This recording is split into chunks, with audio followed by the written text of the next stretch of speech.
Okay, welcome everybody. This is our second webinar where we talk about organic and organics-based landscaping techniques. This week we have Ryan Anderson, who is the director of the IPM Institute of North America and Midwest Grows Green, excuse me. So I'm just going to hand it over to you, Ryan. You know more about yourself and your organization than I do. We will be taking questions, but they won't be answered until the end. So type your questions in and we'll get to them soon. So Ryan, thank you so much for joining us. Yeah, thank you, Barry, for having me. And I do have to correct you. I'm not the director of the IPM Institute of North America, although I hope to be at that point sometime. I'm just the Sustainable Communities Manager for the Institute of North America. And we are an environmental nonprofit based out of Madison, Wisconsin. And our mission is advance sustainability in agriculture and communities through market mechanisms based in integrated pest management. Integrated Pest Management, or IPM for short, for those who aren't aware, I use the following definition. IPM is an environmentally sensitive and cost-effective approach to weed, insect, disease, and other pest management that consolidates all available necessary techniques into an integrated program to keep pest populations at acceptable levels and to avoid adverse effects. So today I'm going to talk a lot about lawn care and sports and recreational field management. And IPM is using all the tools in our toolbox to control for a pest or weed on these sports and recreational fields. We have a lot of management practices available to us before we need to resort to pesticides.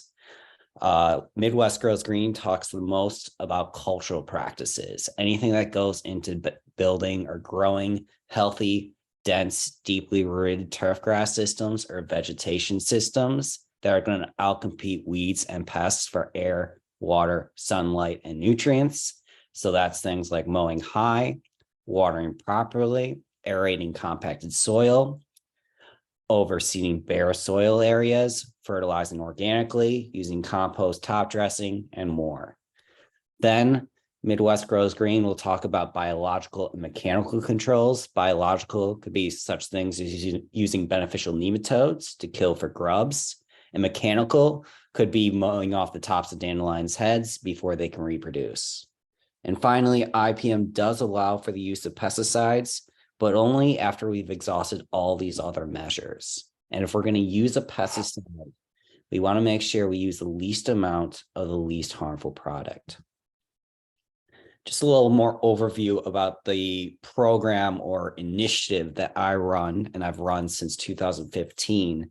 Midwest Grows Green's mission is to educate and empower citizens to take sustainable landscaping action that reduces harmful runoff into our waterways, protects the health of our most vulnerable citizens, and reduces negative impacts of pesticides on non-target species such as pollinators.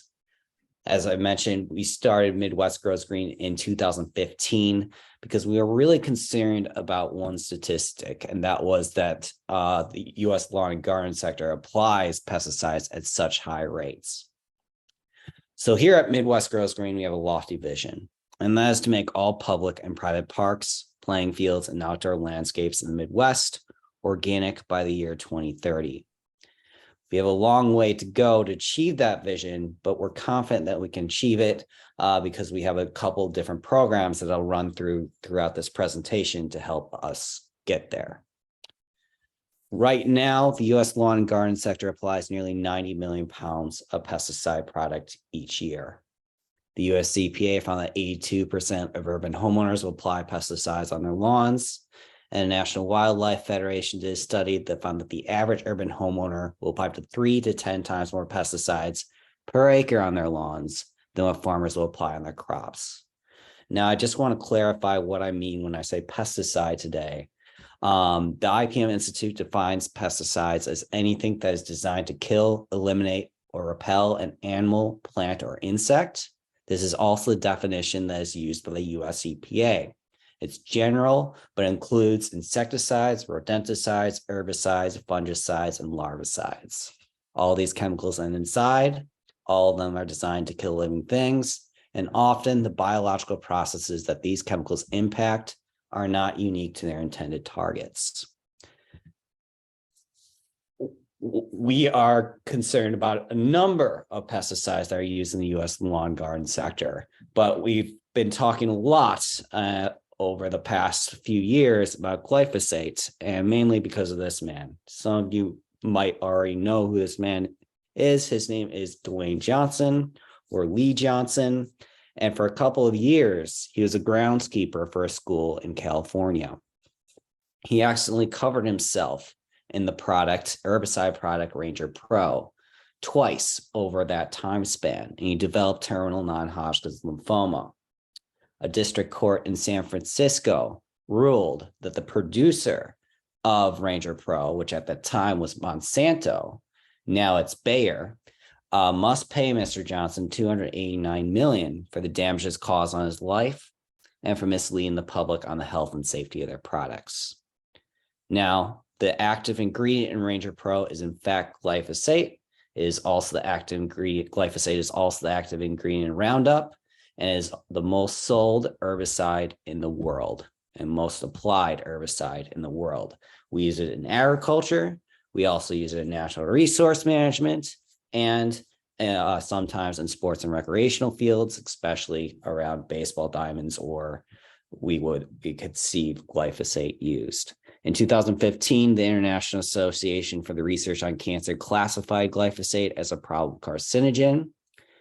That led to this ruling by the district court, and we have seen thousands of lawsuits follow Mr. Johnson's case against Bayer, which now owns Monsanto. And Bayer actually announced, I believe, last year that they're going to phase out all glyphosate products from domestic use, so that from hardware stores and the like.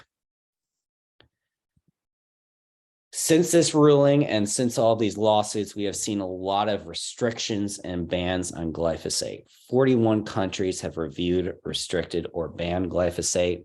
Countries that have banned the product include Austria, Bahrain, Colombia, Fiji, France, Germany, Luxembourg, Netherlands, Portugal, and more. Here, closer to home in North America, in Canada, 8 of 10 provinces have restricted this product. And in Mexico, they plan to phase out glyphosate by the year 2024. In the US, we have seen more than 150 municipalities that reduced, restricted, or banned glyphosate applications.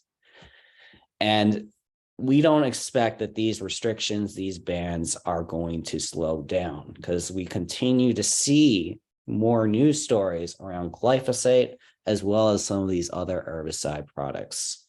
I did a little exercise of all the different news articles that were related to glyphosate or just herbicides overall over the past month. And I was able to share these 6. There's many more studies, but I thought these 6 were the most interesting. The top 2 on the left are really looking at how they determined glyphosate exposure could lead to non-Hodgkin's lymphoma. So I highly encourage you to look at those 2 studies. Those studies actually came out around March, I believe, February, January, those studies came out. But they're pretty relevant to our field in the lawn and garden care space. So at the IPM Institute and at Midwest Grows Green, we're no longer asking if glyphosate will be banned or restricted. We're asking when glyphosate is going to be banned and restricted. And are we, as U.S. lawn and garden managers or natural area managers, are we ready for these restrictions and these bans that are going to come down the line here in the United States? And we're not quite sure, but the one good thing that we've seen is that there's a lot of demand for sustainable landscaping. This is a study actually from the American Society of Landscape Architects back in 2018. They surveyed other landscape architects, about 808 of them. And they asked these landscape architects what they think are going to be the top trends in terms of the landscape architecture industry. And as you can see, 8 of the 10 top trends are related to sustainable landscaping. The very first is native plants. Then we have second, native and adapted drought tolerant plants. Third, low maintenance landscapes. And then you keep on going down the line. So yes, we are expecting restrictions on glyphosate as well as some of these other herbicides. But the good thing is we're seeing more demand for practices, strategies that eliminate synthetic pesticides, eliminate synthetic fertilizers, and adopt sustainable landscaping strategies. The one problem, however, is if we're going to meet this demand, we need to have a solid definition for what sustainable landscaping is. I developed this word cloud of all the kind of terms I've heard since I've been in the U.S. lawn and garden sector in 2015. Of course, I've heard sustainable landscaping. I use that. We hear pollinator friendly, organic, natural, native, soil health, regenerative agriculture, soil ecology, and the list continues to go on. We keep on hearing all these terms, but we don't really have a formal definition for what sustainable landscaping is or what organic landscaping is for that matter. And so that's where Midwest Grows Green, the IPM Institute, comes in. We established Green Shield Certified for landscapes last year, and we piloted it last year. And Green Shield Certified for landscapes is based on our Green Shield Certified program that I also manage for the IPM Institute. And the mission for Green Shield Certified is to increase demand for sustainable pest and weed control services by certifying pest management providers, facilities, and landscapes that pose limited health risks to humans and the environment. So GSC was started about 15 or so years ago, and it was really focused for indoor pest control operators. And you can see a map right now of our current operators as well as facilities that are Green Shield certified. And they need to pass a rigorous on-site evaluation every 3 years and then renew their certification every year to continue to get that Green Shield recognition. And because of this evaluation process, Green Shield has been recognized by LEED as well and a couple other green building standards. And so we thought this would be a good framework that we can apply to identifying sustainable landscaping services as well as sustainably managed green spaces. And so that is what Green Shield Certified is. It ensures that whatever company or whatever landscape is being evaluated, that is providing smart, effective, and pest and weed control and minimizes pesticide use for fewer risks to people and the environment. Certification is available for landscape management providers, all the way from a lawn care provider to a landscape architect, but we also can certify green spaces like soccer and football fields, parks, natural areas, corporate and educational campuses, and more green spaces. Now, as I mentioned, these standards are pretty rigorous to achieve. So we want to help as many companies, as many park districts, municipalities, and school districts achieve our standards as possible.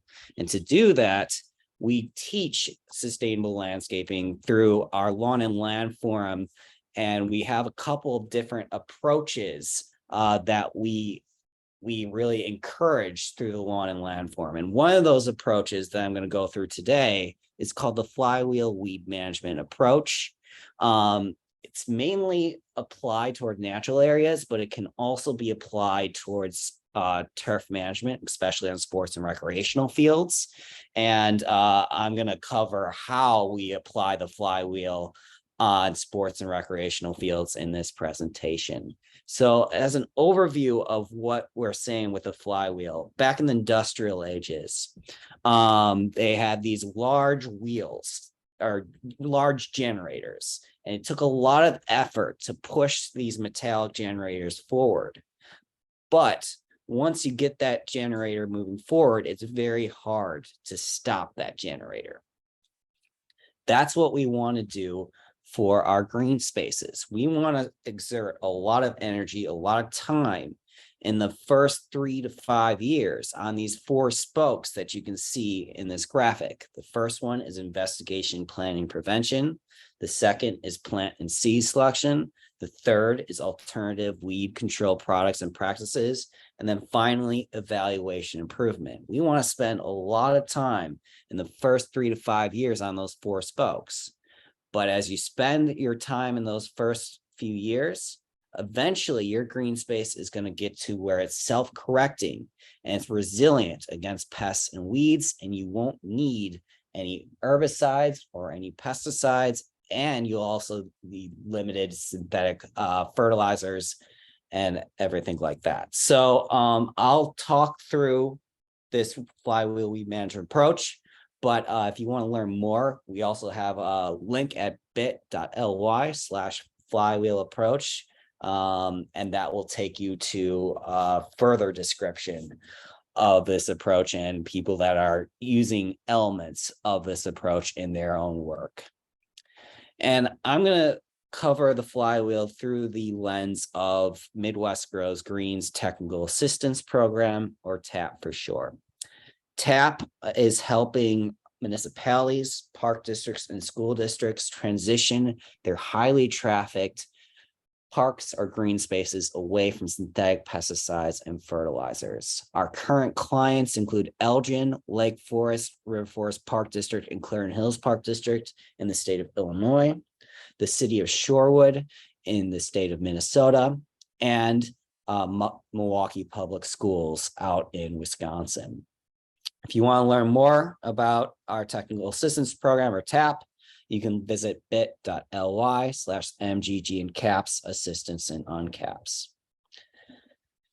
So TAP does its work in 3 phases, and I'm going to focus most on the second phase, which is the 3-year sustainable landscape management plan. But we always go through the first phase, which is our integrated pest management sustainable landscaping audit. We ask the municipality, the park district, and the school district to provide all their data in terms of their cultural management. What is their mowing regime? Are they overseeding? Are they doing compost, top dressing, or fertilization, as well as are they doing weed management?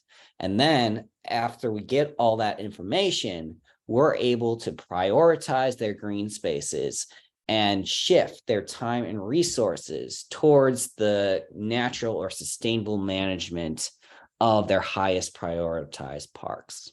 So that's the first exercise that we do in phase 1. Then we move on to the phase 2, which is our 3-year sustainable landscape management plan, where the flywheel is most evident. And I will cover that because we bring a soil scientist or turf scientist or landscape expert to the park or green space to take soil tests, to assess the weed pressure, to assess the vegetation quality, and then they come up with this 3-year sustainable landscape management plan that if all the recommendations in that plan are followed, that park district, that municipality should be able to eliminate their synthetic pesticide and fertilizer use. And then finally, the third phase of TAP is just implementation of all the recommendations from the phase 1 and phase 2 reports. So looking at that phase 2 sustainable landscape management plan, and the first spoke of the flywheel of investigation, planning, prevention, this is really the backbone of TAP and our planning. Because we have our soil scientists, we have our turf scientists go to these green spaces and ask these questions that you see on the screen. What's the climate? How much sunlight does the landscape receive? How much rain? What type of soil are we dealing with? Clay, sand, and loam. How well does the soil drain? How deep is the soil profile? How compacted? And then we also take soil tests to know the pH, the nitrogen, the potassium, the phosphorus, the calcium, magnesium, and the organic matter. And when the soil scientist visits the sites, he can already see some of the problems. You can see a soil core here on the image to the left, where you see this distinct gray band. That tells us that we are dealing with, this is a band of clay soil. So we are dealing with a lot of clay soil in this area, but we can break through that clay soil, and then we can get to some more brown and dark organic matter content with this specific soil sample that we took. So I'm going to give a case study of our assessment through the city of Elgin. The city of Elgin is out in Illinois, and our soil scientist for this TAP project is Vitas Papadinskis. He tends to do a lot of our greater Chicago as well as Milwaukee projects. And you can see an aerial of the site. This is Lord's Park. It's something that I call a destination park. Destination park is where it's something like Millennium Park out here in Chicago or Central Park out in New York. Thousands, I mean, for those parks, millions of people are visiting these parks each year. So you want high quality vegetation at this site. And that is what the city of Elgin wanted with this site. They wanted to maintain the turf grass, mostly turf grass, but they wanted to have high quality turf grass at this site. So you can see from the aerial already a couple of problems. So this is about a 3-acre site in Lord's Park. The red is the slopes, and then the blue outline is the basin. So there's a lot of black spots in the basin, and that is basically standing water in that basin throughout the year. And you can see an image of that standing water up on the right. So that standing water, it's unsightly. It can give off some noxious smells. It can also be a breeding ground for mosquitoes. So that's the very first thing that we want to address with TAP. We want to reduce that habitual flooding. And to do that, we looked at the conditions on the west and east slopes, and you can see a lot of brown in that area. And that brown, in fact, is bare soil and rocky soil. So that is telling us that we are dealing with severe compaction on these slopes. And grass can't grow there, but really weeds can't grow there either. Really any vegetation can't grow there. So our hypothesis is that rainwater is falling on these slopes. It's not infiltrating into the soil, and it's just running off straight into the basin. And the water continues to kind of conglomerate from there, as well as the nutrients and sediment are going into that basin. So what we want to do is we want to capture rainwater on the west and east slopes, so that we can grow grass on those west and east slopes, and then we can reduce the flooding out in the basin. This is the soil test results that we got. They basically just confirm what our hypothesis, but I'll walk you through the color coding. So yellow, if you see any yellow, that means it's a little bit high. So the soil pH was a little bit high in the basin, as well as the east and the west slopes, at around 7.5 to 7.8. So we do want to address that soil pH. The organic matter on the east and west slopes expectedly is low because we are dealing with that severe compaction, but it's in adequate range in the basin. So we know that we can achieve kind of a higher organic matter on the slopes based on what we're seeing in the basin. And then if you see the light brown, that means it's low. Sorry. The dark brown means it's very low. And you can see for the phosphorus, the east and west slopes barely have any phosphorus out there. So that prevents plant germination. The basin's a little bit better, but still a little bit lower than what we want. So it's once again confirming that a lot of these nutrients are at adequate levels for us, except for maybe phosphorus and sulfate. All the other nutrients are at adequate levels. And so we just need to unlock the nutrients that are already there in the east and west slopes. And to do that, we want to reduce the compaction on the east and west slopes. And so how we solve this problem is we did a heavy rake on those slopes to bring up all those rocks as well as that compacted soil and to build a deeper soil profile. And we ran over those slopes with the rake a couple times, and then we brought in about 120 cubic yards of compost top dressing to spread on those slopes. We flattened it out, and then we overseeded with some grass that compost top dressing.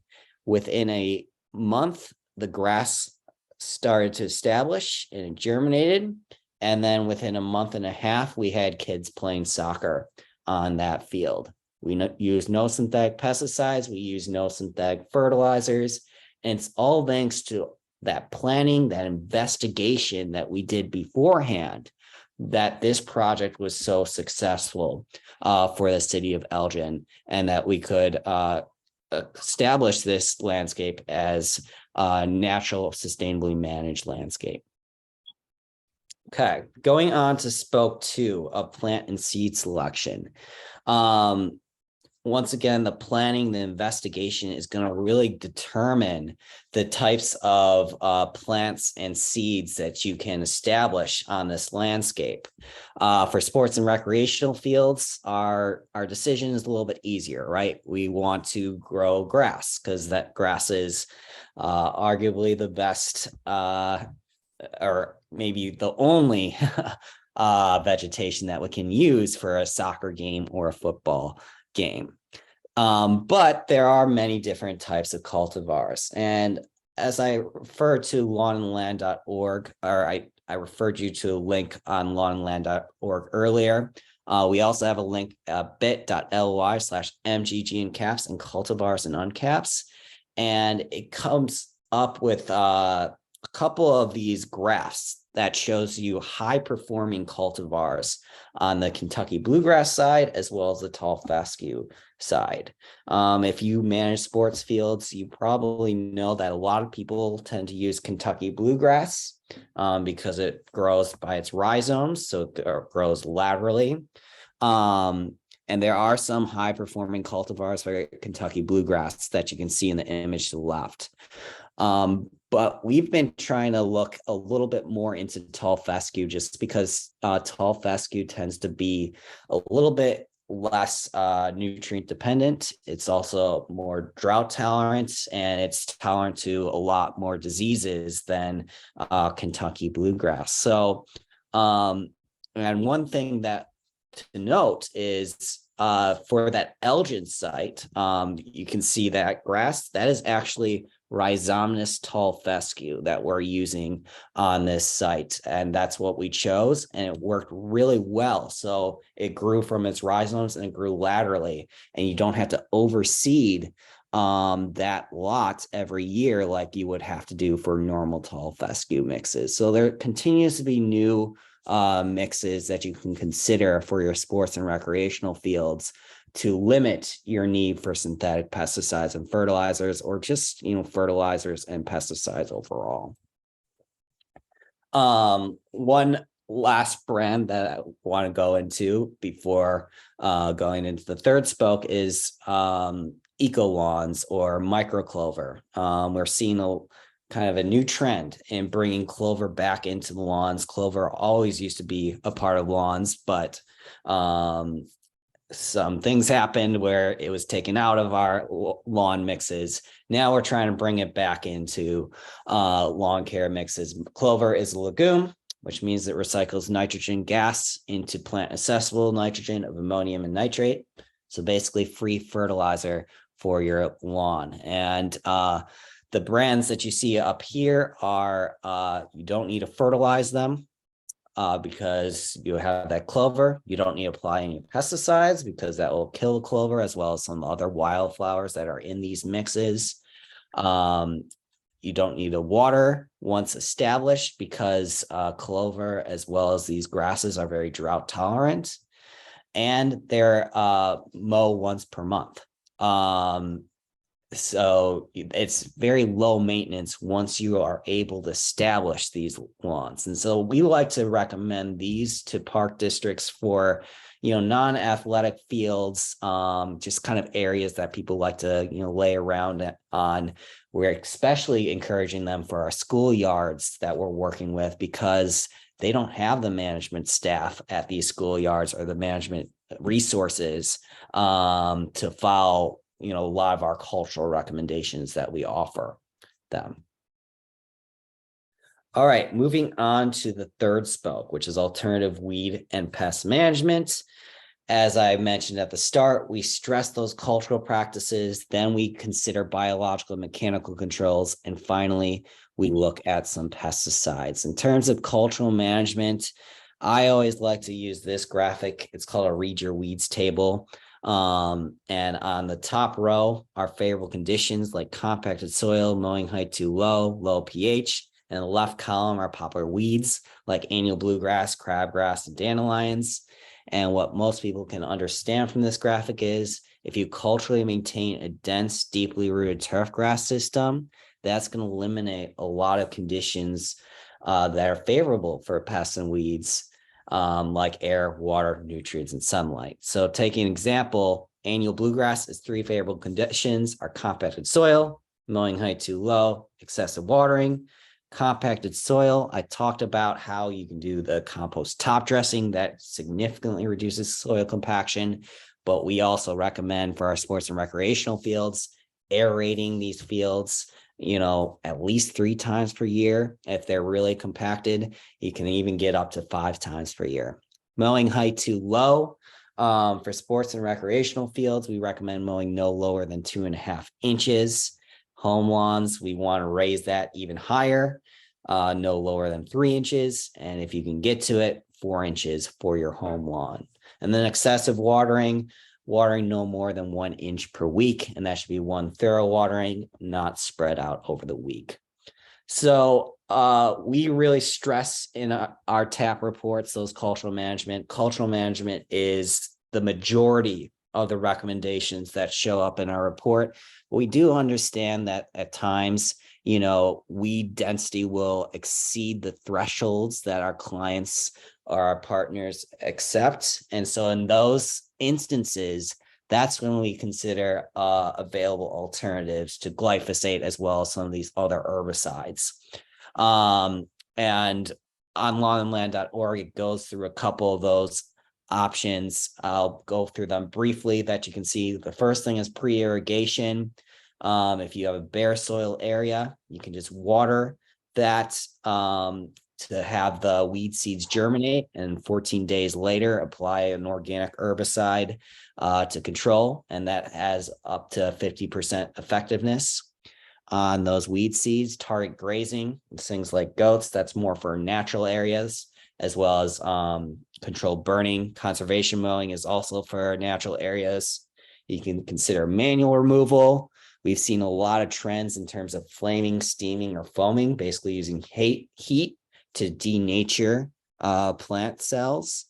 Mulching, we've seen a lot of. Solarization or oculation is kind of also using that heat treatment, but that's for an extended period of time. You need about 6 weeks for that management to be effective. And then, of course, organic herbicides. I'm sure Barry can talk about a number of organic herbicides that are available for control as alternatives to glyphosate, as well as 2,4-D and some of these other herbicides that we have that we know about in the U.S. lawn and garden sector.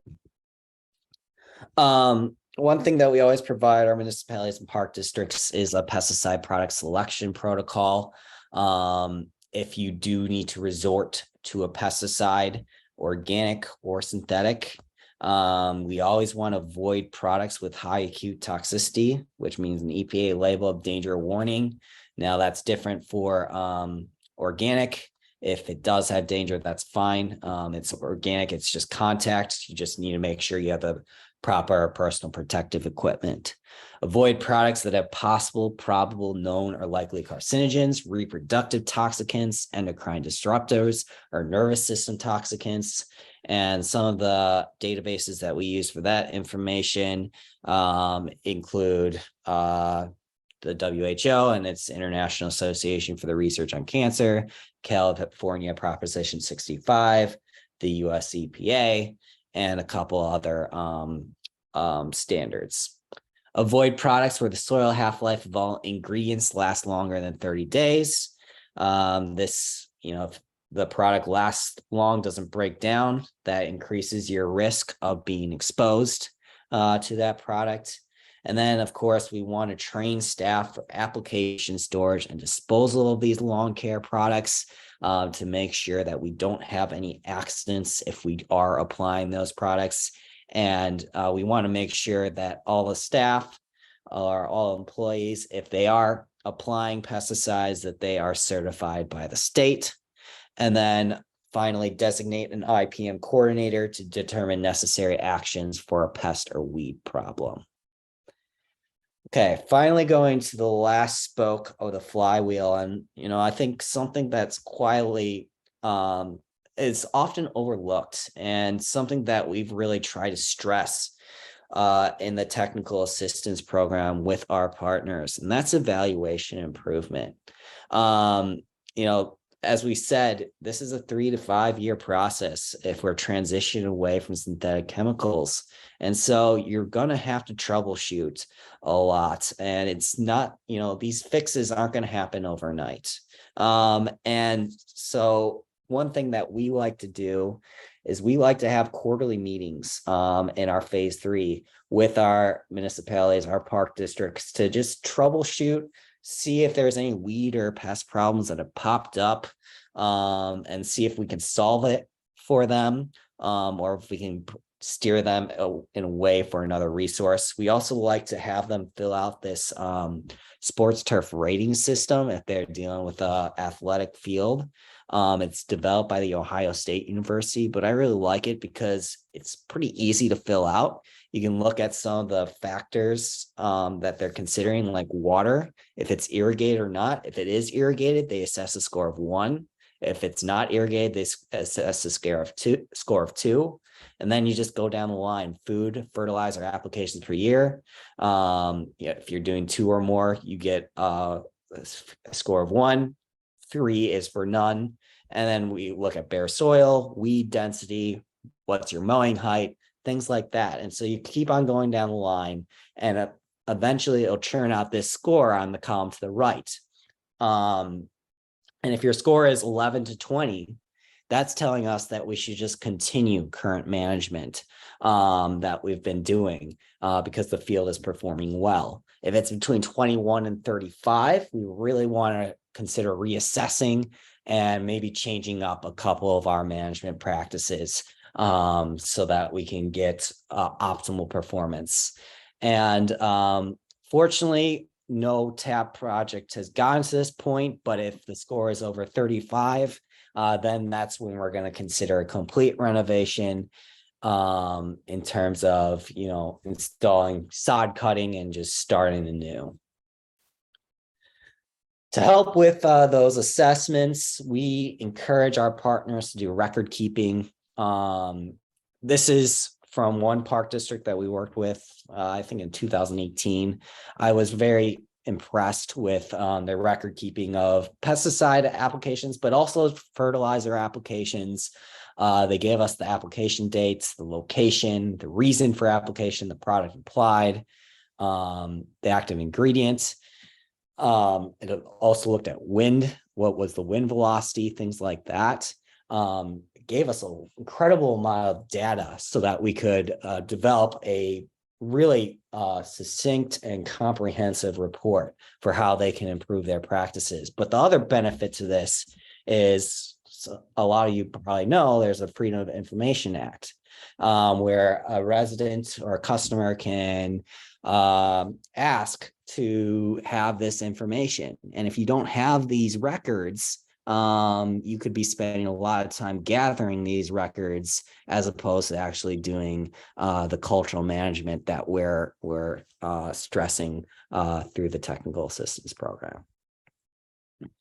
And then each year we have an end of the year review with all of our clients. We ask, has the health of the landscape improved? Have the long-term IPM methods been successful? What treatments were cost effective, which weren't?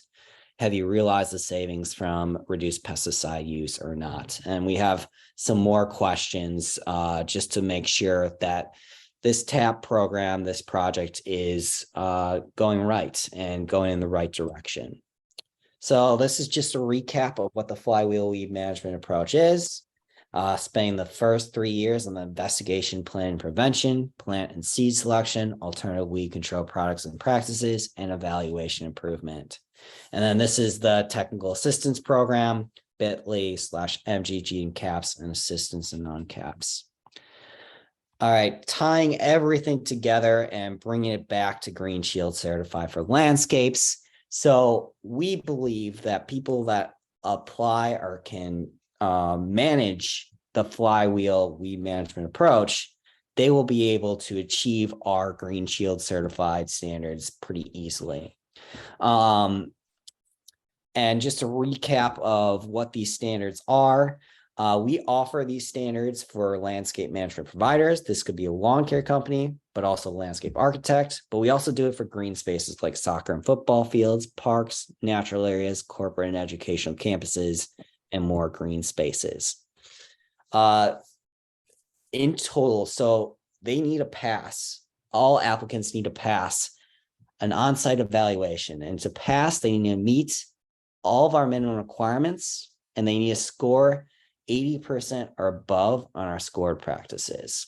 So in total, there are about 63 minimum requirements that need to be met. And then there are 55 scored practices or criteria for a total of 165 points. How we score it is on a scale of 0 to 3, 0 being poor, 3 being exceptional. So you do need to score 3s because we want you to go above and beyond our sustainable landscaping standards to show that you are a true practitioner of sustainable landscaping. And then we also have 12 bonus practices for a total of 36 points. A couple things to note. First, we have Green Shield certified for landscapes, and then we have Green Shield certified for landscapes organic. And if you want to apply for that organic, you must meet all minimum requirements, score 80% or above on the scored practices, and all products that you use must meet OMRI criteria, or Organic Materials Reviews Institute criteria. And then finally, you can certify your entire business or just a service. And I'll talk about that in just a little bit. So this is just an overview of some of the minimum requirements. The minimum requirements, the first thing, we want to make sure you're compliant legally. You have, if anybody is applying pesticide products, they have an applicator licensing. They're certified by the state. You have an employee right to know policy. You share your MSDS sheets as well as your labels, and you do proper posting and notification of products and applications. And so we bring an on-site evaluator on-site to go through these legal compliance. They interview the client or the applicant, and then they provide them with a confidential report. And it's important that this is confidential because let's say you aren't legally compliant. We won't tell the state that you're not legally compliant. We'll just tell you and say, hey, you need to get this fixed. And so that's a good way to avoid an audit by the state or anything like that. So that's really helpful that we keep our reports confidential. We're also concerned about safety. Are you using proper personal protective equipment, spill kits? Do you have organized, secured, and ventilated pesticide storage? And do you have an emergency response plan for accidents? We want to see professionalism. We want to make sure a business has been in business for 3 years. They have a written protocol for training, as well as just staff, employee manual.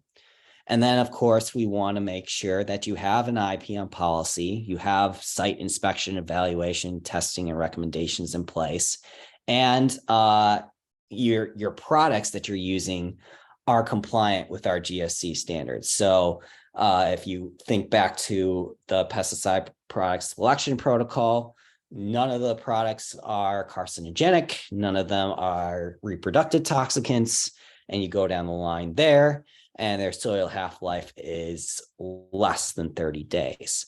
So we go through each product that is your business or that your park district or municipality uses and make sure if it's GSE compliant or not. The scored practices are kind of going above and beyond. So they're advanced, they're experimental, and they could be variable practices. So you don't need to have all these practices to meet Green Shield certified for landscapes, but you want a significant portion, 80% or above. And this could be like using only organic products, if you're applying for the design portion, you're designing mostly with native plants. If you're a lawn care company, maybe you offer aeration service, compost top dressing service, things like that. So here's a breakdown of the 4 sections. Everybody needs to pass all services, which has 19 minimum requirements and 12 scored practices. We have our design, installation, and maintenance sections. So if you're a landscape architect and you don't do any maintenance, you only need to pass the design and installation. You don't need to go through the maintenance portion. If you are a lawn care operator, you only need to do the maintenance. You don't need to do the design and installation section. So design has 7 minimum requirements, 17 scored practices, installation, 8 minimum requirements, 4 scored practices, and maintenance has 29 minimum requirements and 20 scored practices, because we are most concerned about the maintenance. As I said, you can certify your entire company or you can certify just a service. But if you are certifying a service, we want to see an expansion in that service. We don't want it just to be an ad hoc program that you offer. We eventually want to see that service grow into being your main offering as a company. Or if you're a park district, we eventually want to see all your parks being managed under the Green Shield certified standards. So on the first on-site evaluation, we set a goal of increasing or expanding the service or the land managed sustainably through Green Shield certified for landscapes. I'm running out of time, but this is just an overview of clients before their evaluation, what they were doing in practices. Like a number of our clients were doing routine applications of pesticides for indoor pest control. After their evaluation, they are not doing any routine applications. So it is effective in changing the operations of our businesses that are being certified. Same thing, we had a lot of companies that were using products that had known possible carcinogens. After the evaluation, they were not using any of those products. And here's just an overview of why you should consider Green Shield certified. First, that comprehensive and detailed evaluation that we provide each applicant. It's a nationally recognized certification by LEED as well as by WELL. Consumers prefer environmentally conscious companies. Our GSC companies and landscapes have access to free training, and I'm going to share in the next slide some upcoming training that we offer through Midwest Grows Green. We do social media support, marketing, and we have one-on-one consultations. And as I said, we have if you're interested in learning a little bit more about Green Shield certified or just sustainable landscaping overall, we have a week of webinars, and actually Barry is one of our presenters on the first webinar, Green Lawns and Blue Waters. That's free on Monday, April 10th at 4 p.m. Central Time. But we have another webinar called Invasive Jumping Worms, looking at this new soil invader and how we can sustainably manage them. That's on April 11th at 2 p.m. Central Time. And then we're looking at sustainable management of turf grass insects like grubs, as well as bill bugs. That's a Purdue University professor that is going to be presenting on Thursday, April 13th. This is what the certification process looks like. Really, the main thing is that on-site evaluation every 3 years. And we walk all of our applicants through that process. And this is my contact information. If you have any other questions, of course, I'm happy to answer them right after. You can email me at randerson@ipminstitute.org. And Terra is offering a coupon of $25 off for attendees to this webinar. So thank you for your time. I'll take any questions. Thank you, Ryan. That was a great, very concept. Lost my voice again. Sorry. A great discussion as to what your organization does and how you go about it. I think your goals are just fantastic. And I guess what I want to bring up now is that, unfortunately, I think the biggest obstacle is the landscape industry itself. Most landscapers don't really see the need for this. They just want to do things quick, easy, and make money.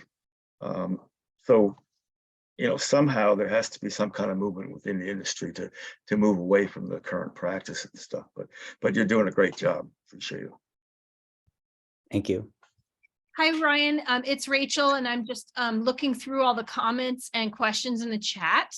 And I think it might be helpful before we get to specific questions, if you can maybe point out sort of like the biggest differences between IPM,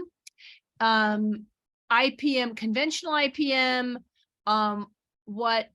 what your IPM offers, and maybe a little bit of difference between the organic land care standards, so people can kind of see where you fit in your niche, your meaningful and niche way that you do.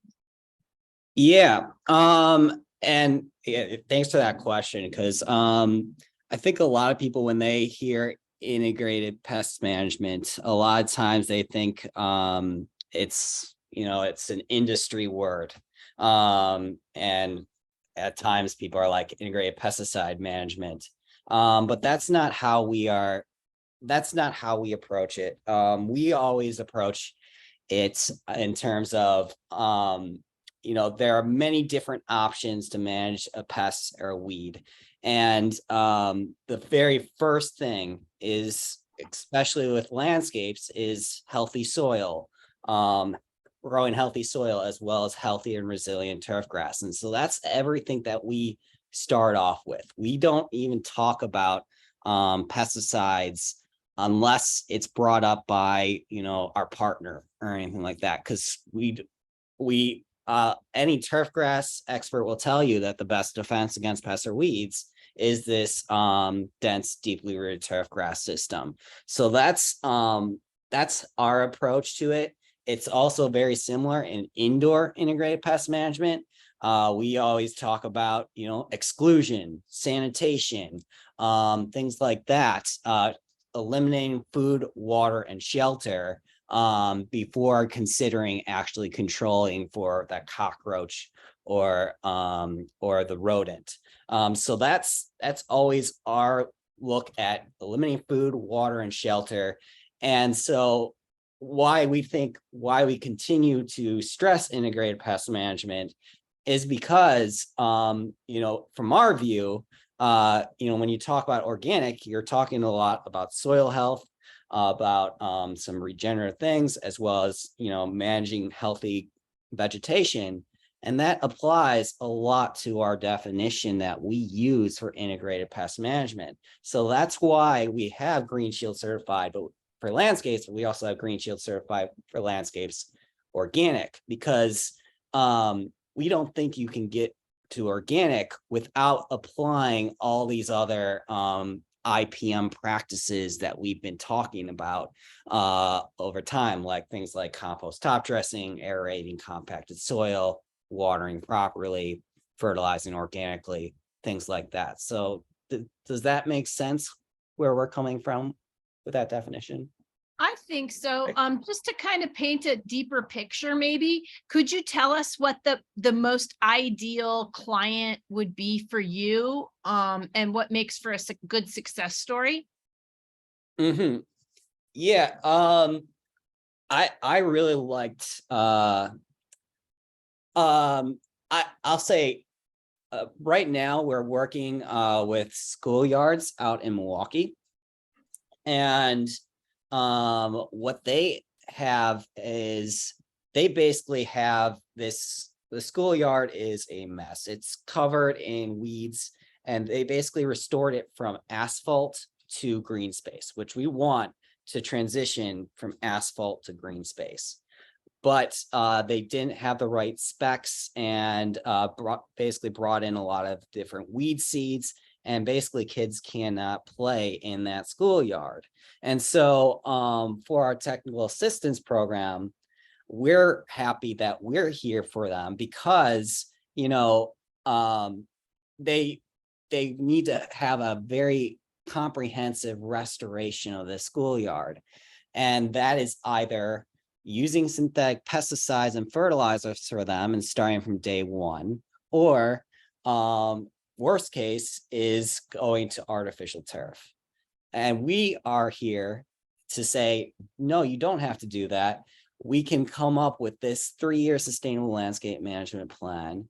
We can source with you some organic herbicide, which is what we're going to do. And then we can help you bring in some compost top dressing.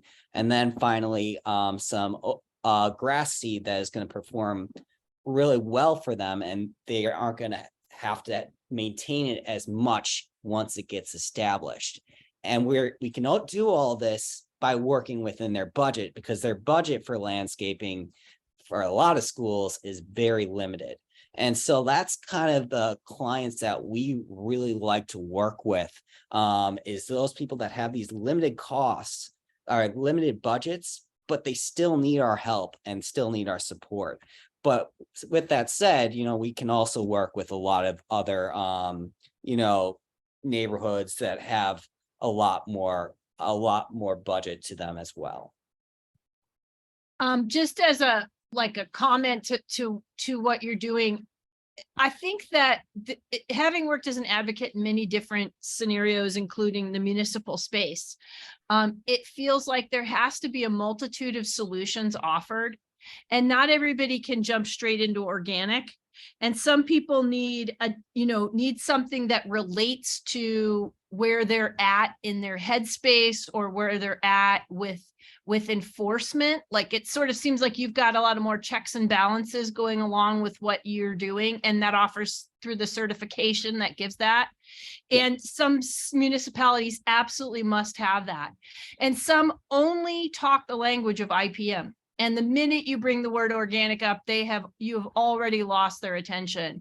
And look, you have to meet people where they're at. And not everybody can meet in the organic space. And I think we're all going to the same place. We want it better, right? We want better. And IPM is, especially what you're offering, and Green Shield, it has its place, absolutely has its place. And I could see you guys as a strong front runner, because I mean, even your presentation was very compelling and incredibly organized. And that appeals to municipalities, especially decision makers.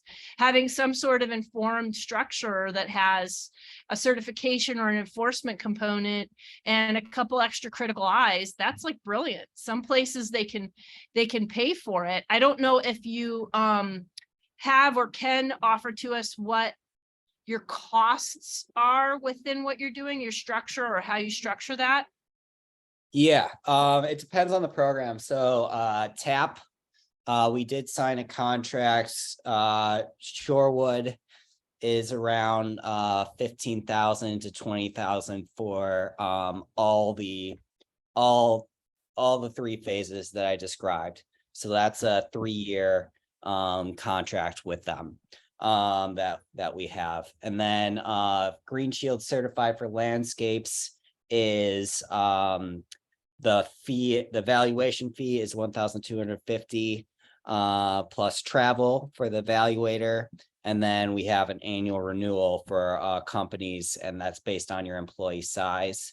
And so those are the two main things that we do, that we have the cost for. And then, we also understand, so, as I said, like Milwaukee Public Schools, they have budget constraints. So we work with them to get grants or get sponsorships so that we can actually do that work and provide them that work for basically free. Excellent. There's some questions. Maria Bartlett has an excellent one. It's more of a comment, but maybe you can elaborate on it. She says that recent scientific articles indicate that nematodes harm bumblebees and should not be used to control grubs. And as we know on this, having had Grub Gone, a BT product, I wondered if you could elaborate on that and if you've used Grub Gone and had any successes with that. Yeah, I think we are moving a little bit more towards Grub Gone now. And I have to say my main expertise is on weed control. But we are excited about the webinar on April 13th. It's Dr. Doug Richmond who will talk a little bit more about those different products, as well as some cultural management for grubs. And so that'll be a webinar that I highly recommend, because my expertise is more on of course the weeds. Mm-hmm. Fantastic. Maybe you can touch on neonicotinoids as well. It looks like Maria, and boy, Maria is on fire. God, Maria, I don't know, whatever coffee you're drinking, God, girl, send some over to me. She said that Massachusetts has banned the sale of neonicotinoids from retail outlets starting in June of 2022. And I can tell you other states have also limited or banned or have some kind of restriction coming with neonicotinoids. And maybe you can give us your expertise on how you handle that as well.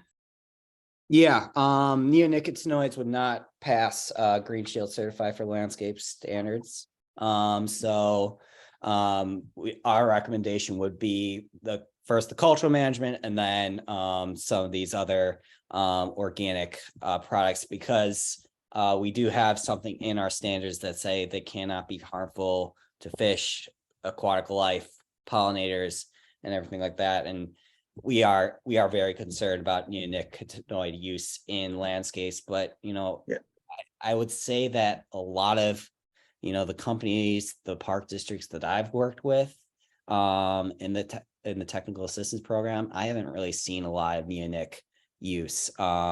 Maybe for grub control, but the main grub control product that I've seen is Merit, and I don't see a lot of park districts using Merit in their grub control. Yeah, they may not, but the typical landscapers do. Now here in Jersey and New York, and I think a couple other states, they have passed a law that goes into effect October 23rd of this year, that is an outright ban on neonics. Mm-hmm. Yeah. And yeah, I know like Massachusetts and New Jersey probably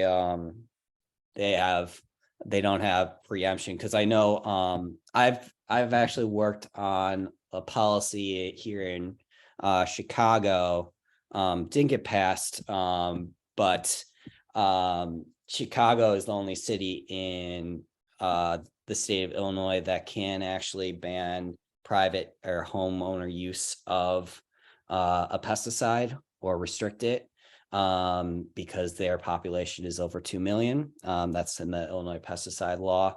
But a lot of other communities can't restrict it. It would have to come from the state for the restriction on neonicotinoids. And we tend to not talk about policy too much. We tend to be more on the practitioner side at the IPM Institute. But I would say, especially here in the Midwest, seeing restrictions or elimination of neonicotinoids is probably not likely just because it's used a lot in agriculture. Just as a side note too, Ryan, many people aren't aware of how much neonics are used in the nursery industry, especially on the West Coast. They're even mandated to use in some states because of invasive species and so forth, that if you're importing from another state, they must be a neonic. There are old archaic laws on the books in some states, and those laws are changing, but the nursery industry hasn't been adapted to the new laws and often don't even know that the changes happened.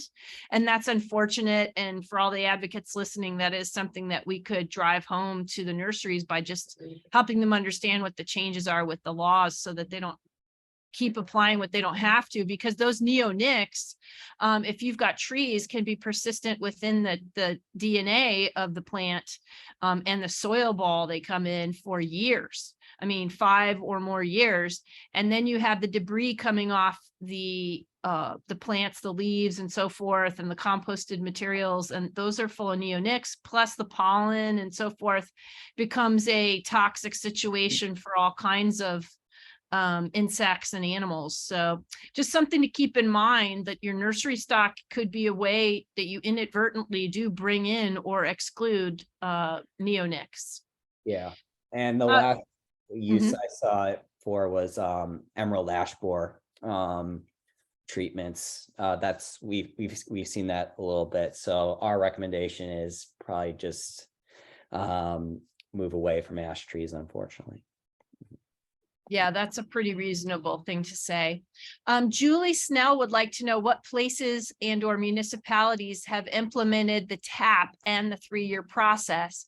And I saw your map, but maybe you could give us specific cities within that as well.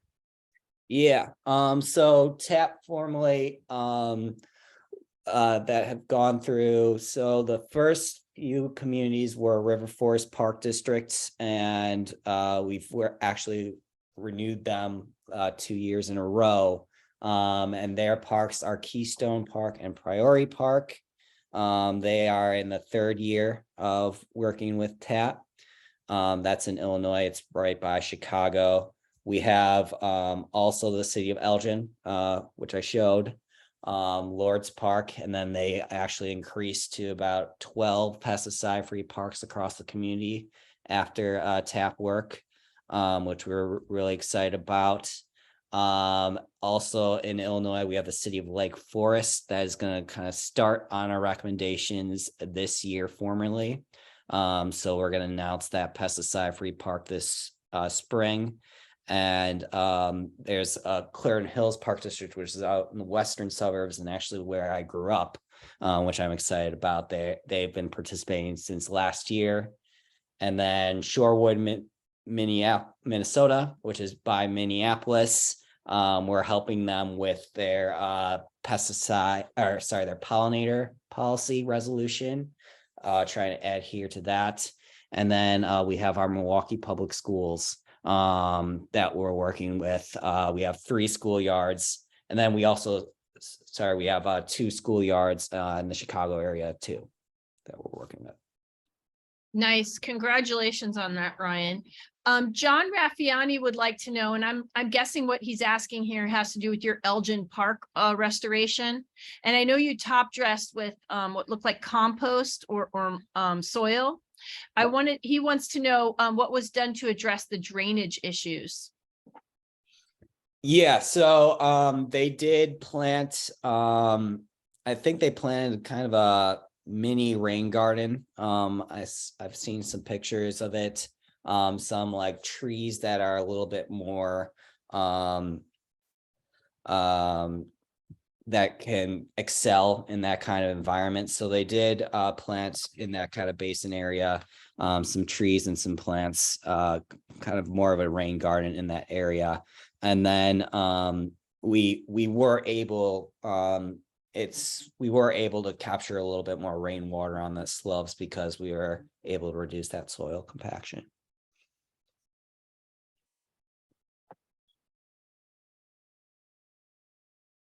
Okay, well, I think that's about all the time we have for tonight. Again, great presentation, great questions and everything.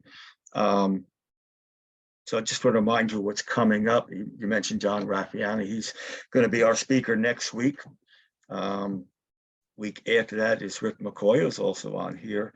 And we have a very special guest speaker, March 29th, and it's Chip Osborne of Osborne Organics. Is probably the most well-respected organic guy in the country as far as turf grass and everything. So stay tuned for that. Also keep in mind, there's this promo that you get, $25 off for anything you buy on our website. And, you know, we are a supplier of a lot of different products which can help you reach these goals. So again, thank you for everyone. Appreciate you coming tonight, and we will see you again next week. Thank you, Barry.